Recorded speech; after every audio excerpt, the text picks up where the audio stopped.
We have two primary challenges in the red zone. One, we need to ensure that we protect our portfolios from losses. And second, we need to replace our income as we will be retiring or at least pursuing more recreational employment soon.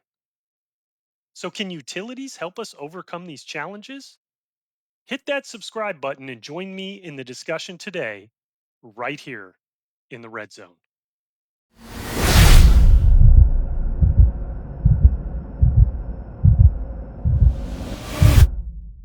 So, admittingly, most people think there is nothing interesting about utilities. But I guarantee either this episode or this guy will change your mind. Okay, maybe not. But what will change your mind is how utilities can help you navigate through the red zone, generally defined as that last 5 years before and first 5 years after starting either an early retirement or retiring at a more traditional age. Utilities are heavily regulated and have inelastic demand, which means that even in downtimes, people tend to prioritize paying their heating and electricity bills. Types of utility companies include electric, water, gas, sewage and waste removal, steam, and renewable energy. So, how can utilities help our portfolios and therefore help us navigate the red zone? First, they can help us with all important portfolio stability. As far as utility equities, they are overall the same asset class in terms of stocks for the S&P 500. So we can see the utility selector spider ETF, ticker symbol XLU, which is a representation of large cap utility companies, has a standard deviation about on par with the overall S&P 500 over the past decade.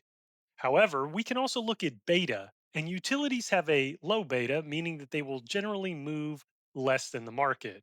XLU has a beta of 0.38 over the past 2 years and higher over the past 5 years at 0.56, but low overall. Last, we can look at correlation to two other red zone portfolio equity assets, VU for growth and SCHD for dividends. And we see that there is positive correlation, but the correlation is less than one. And in the case of VU, zero point 0.5, which intuitively makes sense, as utilities are generally a value type of asset, which is why they are more highly correlated with something like SCHD. In addition to stability, utilities pay nice yields, and they're even nicer if they're held in the right wrappers.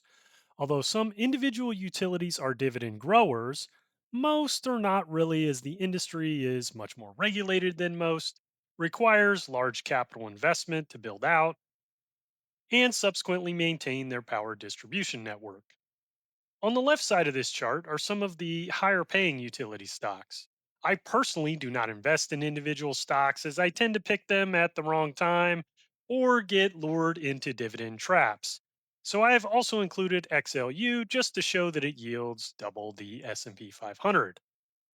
However, in order to get the most out of your play in power, you don't need to take unnecessary risks like shady deals with the Libyans. What you need are those utility assets held in either a closed end, covered call, or an ETF wrapper. On the right side of the chart, I've included some of the more well known utility and infrastructure funds paying between 6 to 8% on a forward basis. I've also included a new fund that just launched called XLUI, which is a covered call fund that writes calls on XLU. A third reason to invest in utilities, and it's also partially the reason that the yields of the funds on the previous chart are slightly lower than their historicals. There's been a price appreciation recently, and that's all due to the expected increased power needs based on the changes that artificial intelligence will bring to our economy. All of those chat GPT queries require data center computing. In fact, one of those queries needs about 10 times as much electricity to process as compared to a Google search. According to a Goldman Sachs study from May of 2024, AI was expected to drive a 160% increase in data center power demand by 2030. Data center share of worldwide consumption of power is also expected to double in that same time period. Now, that type of electricity growth hasn't really been seen since the proliferation of the internet. So, how much should you invest in utilities? Well, that really depends on how much of your portfolio you want in dividend stocks, or if you plan investing in something like XLU, or how much of your portfolio is allocated to income producing assets. Here's my red zone portfolio that I introduced in this episode. As you can see, I have a 40% general allocation to an income investing approach in green. Within that 40%, I've allocated 15% or 6% of my total portfolio to the utility sector. I'll do a deeper dive on why I chose this particular allocation in a later episode. As far as income options in this sector, we have several. First up is the Reeves Utility Income Fund, ticker symbol UTG, that has paid a consistent dividend since it first launched in 2004. It has never cut that dividend and it recently increased it by 5%. This fund is probably both the most written about and recommended by analysts in this general investment category. It's currently trading at a slight premium to its NAV, but that seems to have happened most of the time in the last 5 years as investors are attracted to that consistent dividend of over 6%. Next, what I like most about the Cohen and Steers Infrastructure Fund, ticker symbol UTF, is the fact that it is more diversified both by industry and geography than UTG.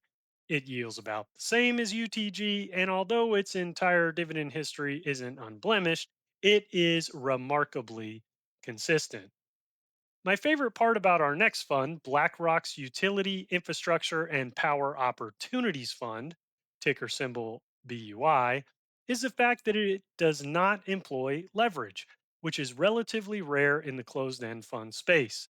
It uses a covered call strategy to help produce a yield of over 6%, and its dividend is totally consistent as well, including a dividend increase in December 2024. Next up is the Duff and Phelps Select Income Fund, ticker symbol DNP. It has the highest forward yield of the group and has paid a consistent dividend with increases since 1997, with the exception of a short period in 2019. The credit quality of its 20% bond allocation is nearly all investment grade, which is a bonus for a fund with this high a yield and consistency. This fund has nearly always traded at a premium. What I like most about Allspring Utilities and High Income Fund, ticker symbol ERH, is its forward yield, which is right on target for our red zone portfolio of about 8%. Unlike the other funds we've covered to this point, its dividend does fluctuate, and it's also 100% invested in the utility sector in either equities or bonds, just at or below investment grade. Next up is the John Hancock Tax Advantaged Dividend Income Fund, ticker symbol HTD.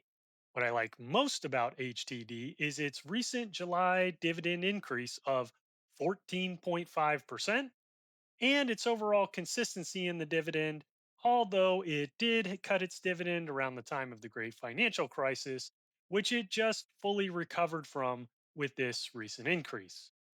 Our last fund is the Utility Select Sector Spider Premium Income Fund, ticker symbol XLUI, which is a brand new covered call fund that launched at the end of July. What I like most about this fund is that because it's holding an underlying asset in XLU, it doesn't have to rely on a synthetic option strategy. I don't know what it yields because it's too new or how it will really perform, so that's about it for now. Here's a summary chart of the funds that I briefly walked through and what I liked the most about each of them. So, which one is right for your portfolio? Feel free to leave a comment below and let the community know which fund you're invested in or considering investing in and why. As far as my own portfolio, stay tuned for part two of this episode where I do a deep dive comparison of these funds and reveal which one or ones I'm investing in my own portfolio. Until then, I'll see you next time right here in the red zone.